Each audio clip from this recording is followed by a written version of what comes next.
Welcome to the Flex Forward podcast, where grit meets growth. With your host, Nic Espanet, bringing you stories of resilience, reinvention, and the real climb to success. All right, everyone, welcome to the Flex Forward podcast. Today, we're joined by Laura Mathwig. Laura is an executive VP of operations at Spectrum, and I'll let her give you a little more detail about what it is she does and about herself. I'm excited to hear and learn about her walk and just her journey. Laura, well, thank you so much for joining me on the Flex Forward podcast. Can you let our listeners know a little more about you and what you do on a regular basis? Yeah, absolutely. Well, thanks so much for having me, Nick. I work for Spectrum VoIP, not to be confused with Spectrum Business Internet. It's one of the things that we always have to discuss with people when we're presenting our company. But yeah, a little bit about me. I appreciate being on here. I never started in technology or sales. Like everyone takes, their own path in life. And so I originally was in the restaurant business for a very long time. I have a degree in hotel restaurant management, and I was a general manager for Landry's and a previous company, Black IP. And so, I thought forever that was going to be my path.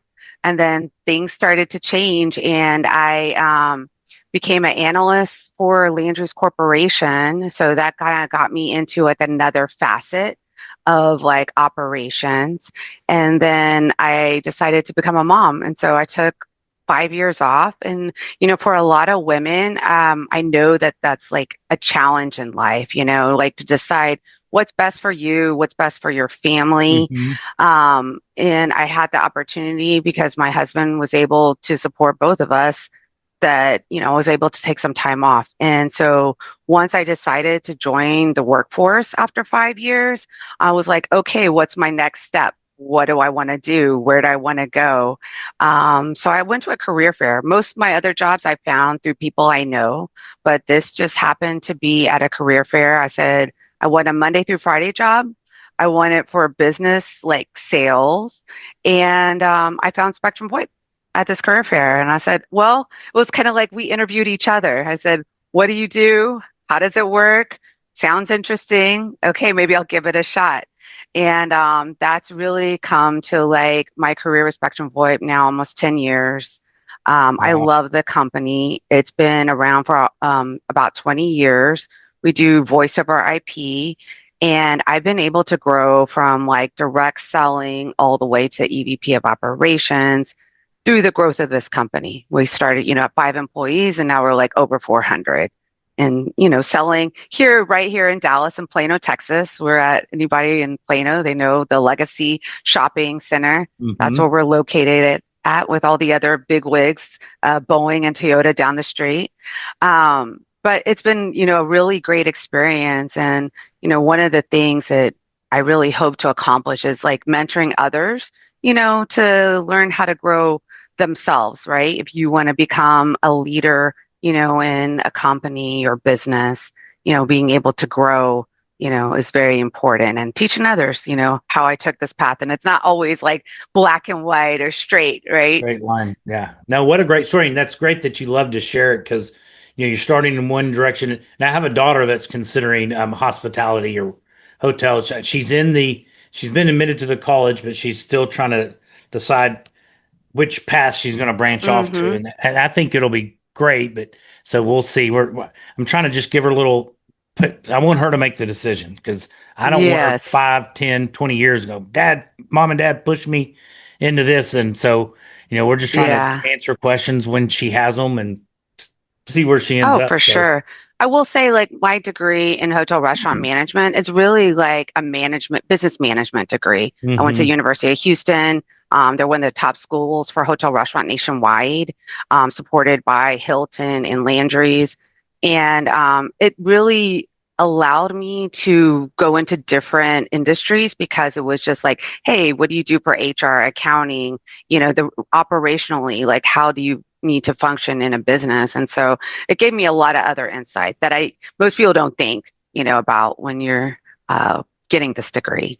yeah, no, and that's we're learning a little more about it too.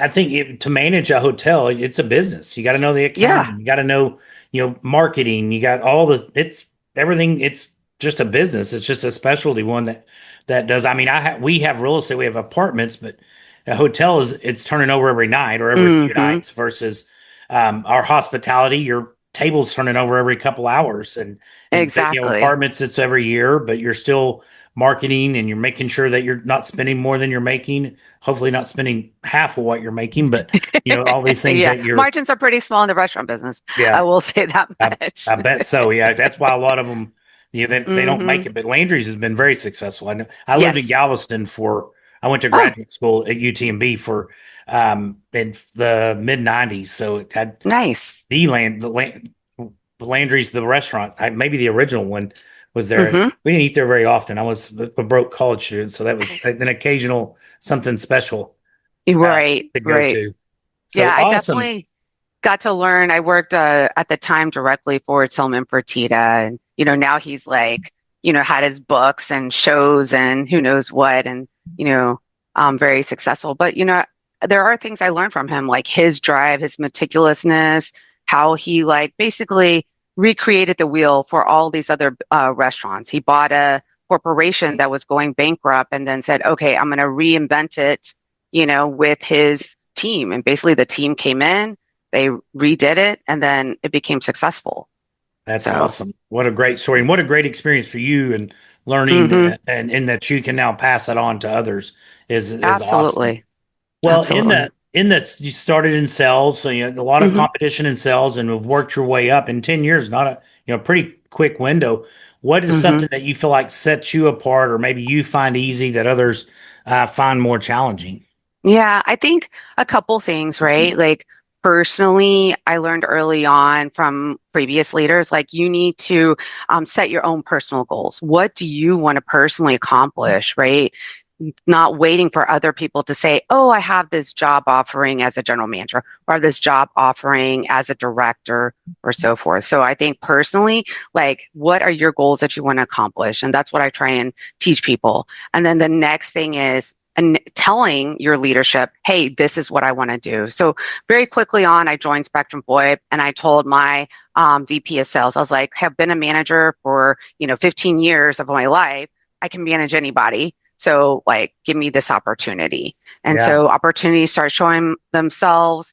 When you're in a growing company, you can kind of start seeing like, hey, there's no real leader in this department or this area. So let me create that need for myself. And that's something that, not everyone has the opportunity if you're going to like a AT&T of the world, but with a smaller company, there are a lot of Mhm. opportunities, right? To kind of see where that growth could happen and where you can build that company. But I think it's really just like telling your leadership, "Hey, these are my goals. This is what I want to achieve," and if you're up forward and with them about it, they're going to work with you if they see like, "Hey, you're going down the right path." And having the initiative, yeah. I think it's Exactly. important having that initiative and speaking up for yourself. But Mm-hmm. you gotta prove yourself too. You can't be Oh, a 100%. slug and be show a lot of. I don't think those usually goes hand in Fluff. hand, but yeah, Yeah, yeah, no fluff with it. You yeah, got to back it up with what you said for sure. 100%. So, Mm-hmm. do you have anything that maybe if got people that are listening uh, that you can recommend that have like podcasts or books or anything that you've liked that's helped you achieve your level of success? Yeah. Um, well, early on, obviously, sales, Tony Robbins, I think is just like Yeah, really I've been to a couple of his interesting because events. like, yeah, he talks about, just the personality of that person that you're talking to. So how do you relate to that person? How do you like get on the same level with them? So then it's good communication, right? Then you also, as I go into different avenues, like, as I started in technology, I started listening to Hmm. different technology podcasts. Right now, I'm listening to the COO Alliance because I'm learning like operationally, like what are some good tips and tricks? What are some things that have worked for others? So, depending what it is I'm trying to grow and learn about. Obviously, the other thing is AI. Everybody's trying to learn that. It's like a race Sure. No, right I know now. it's being in my 50s. I'm like, oh my goodness, I got to get going because Same here. I don't just the the remote now. My kids the TV's gotten we've so many different streaming services. I'm like, where do I find that? I love the where you can talk to the remote. That's like, Yeah. I can't find. I don't remember where we watch football or where we watch this, but I'll just talk to it. But no, the AI is crazy right now. So it's a race to learn. I will say, the challenge for the youth today, I have two children that are in middle school right now. So, they're already starting to use some of the AI, but like, how do you use it? How do you validate it? Right? I don't think people's jobs will ever be like replaced 100% by AI because it's not always factual. Like it's just getting information from the web. So, really having those people that understand AI to like say, hey, I'm going to put some information in, and then validating all that context. So, just learning from different people, I asked AI like which book to read, so That's it funny. helped. I've recently I put like the last 5 books because I'll go from like self-help to more history, kind of back and forth. Yeah. I'm like, these are the last 5 I've read, and I want another book similar. What do you think I would like? And it gave me a whole list of books. I'm like, see what, and you mentioned having teenagers. I have a 2018 and a 14-year-old, and just wondering what AI is going to do with their how will that affect them? I'm in the last third, whatever, towards the end of working, and I'm more, what's it going to do with what my career path? But Right. somebody that's just starting, or my 14-year-old who, she's 8 years from graduating college. How is that going to affect her, and what opportunities will she have in 28 years, so 2034, Right. when I have she's a 14-year-old also. So, Oh, yeah.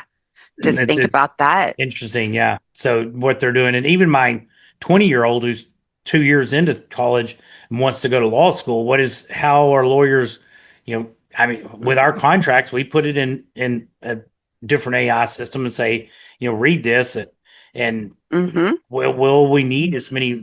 I think you're always going to need the people, and lawyers will be needed especially in litigation. But what about the contract stuff?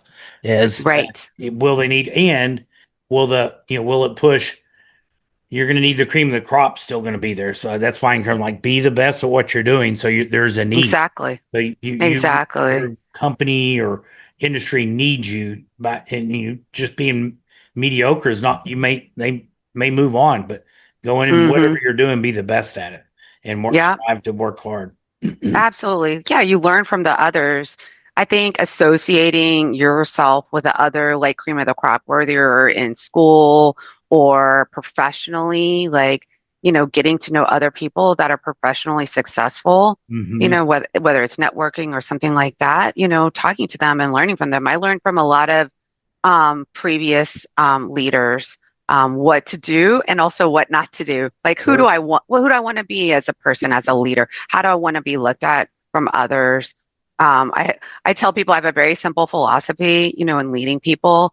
I'm fair, I'm firm, and I like to have fun because you can't be serious all the time, right? Sure. At work, and you have to make it enjoyable for them. That's awesome. I love that. I'm gonna file that away and use it. But no, good stuff. So, what's one of the biggest challenges you've had to overcome in your path? Yeah.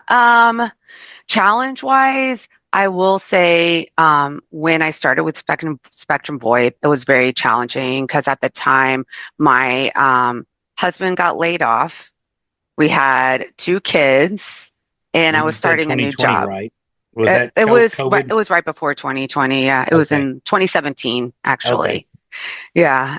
So it was just I think the drive, right, to succeed, there was a lot more pressure, but at the same time, like, the fruits of my labor, I guess, ended up happening, right? We were able to find our way, but it's like never giving hope, right? You got to drive to succeed to the next step, when you're in between a rock and a hard place, right?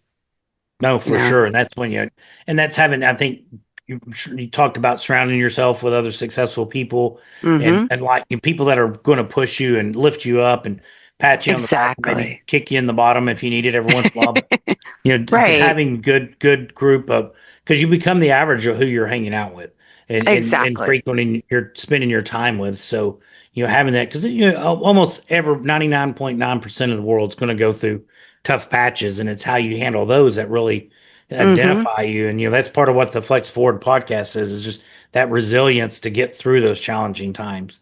Yeah. For sure. Well, congratulations. Sounds like things are going well. I Yep. love hearing your story.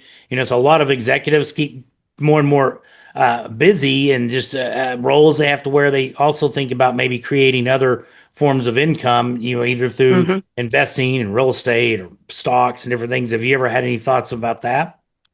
So in the path, moving forward, when my husband got laid off, he did a stint in investment. He became, a financial advisor. So we had experience with that. But what was cool was he was able to work with a group that we really liked, and we learned a lot about, the investments and how to better invest for the future. And I definitely, recommend people to think about like, hey, who do you trust? Because you're trusting somebody with your money, with your future, with your retirement, right? And so you have to be able to build a good relationship with them to help you invest for the future and provide recommendations. Sure. And sometimes it's not the right fit. Sometimes it's awesome.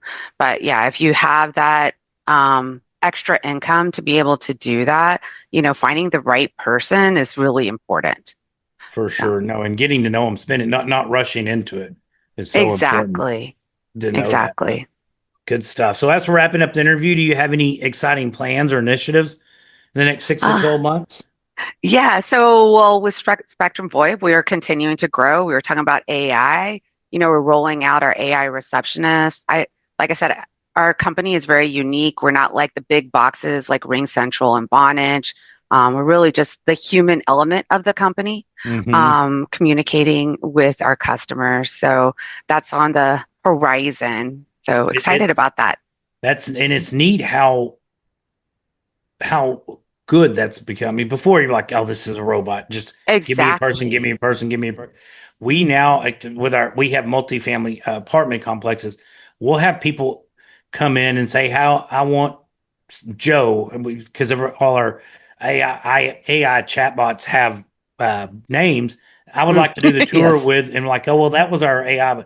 And it's helpful because we need people in the office, but we get to do the monotonous so many stuff. phone calls trying to get people call back. And that, there's a stats on it. If you don't call somebody back within 2 minutes, 5 minutes, like every block of time it gets, because especially in the apartment world, they're likely they're going to the next one. Yeah, they've got 5 or 10. They're just the first property they get somebody on the phone with. So that's where we're using the chatbots, is to get them set up, get them on a tour, get them coming into the office. So a person at that point, because we've even been pitched where you can put locks on the door.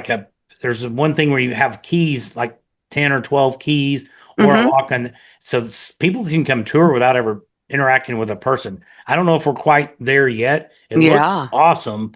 And when you got to balance it with the people, because you're like, all right, could we be with one less FT full-time, because that's a pretty good expense on the company. But I'm like, man, right now we're not there. I think people still like to come in and see a person when they come in, and you're always going to need at least one, depending on the size, people in the office, like real people.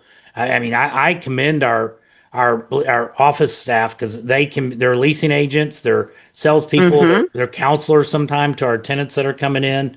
They're not police, but they're they're working between disputes between a couple of neighbors, or collection agents if somebody's not paying. So, but I don't know, I'm going off on a tangent, but it's neat that what I was starting is that just the AI interactions getting so much more realistic and time, and it's, you can get what you need a lot of times on if I'm wanting a question about a product, I do a little chat thing on the corner and get a lot of good information, whereas before it was all canned. You might have 10 answers. This is like the next level for sure. So like our AI receptionist really just takes more like the human aspect. You can pause it for longer depending on who your clientele is. You can change the language, you can change the persona of the person, but you can pull in documentation from different places so it knows how to answer all those questions. right? And so, yeah, it's just so much more robust than, your old days. Now we're saying that old days was the auto attendant. Press 1, press 2. Yeah. Right. Well, it seemed like just in the last year, it's Yes. just taken off. Absolutely. Yeah, that's where technology has changed so rapidly, and it's a race to like, what's the next thing? How does it work better?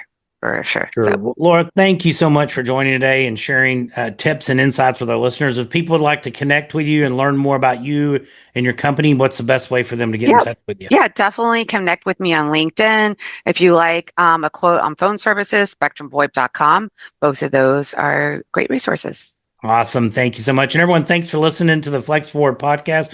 Be sure to like and share this episode and keep coming back. Thank you, Laura. All right. Thank you. Thanks for listening to the Flex Forward podcast. If you've got grit, growth, and a great story, visit flexforwardpodcast.com/guest to apply and join us on the show.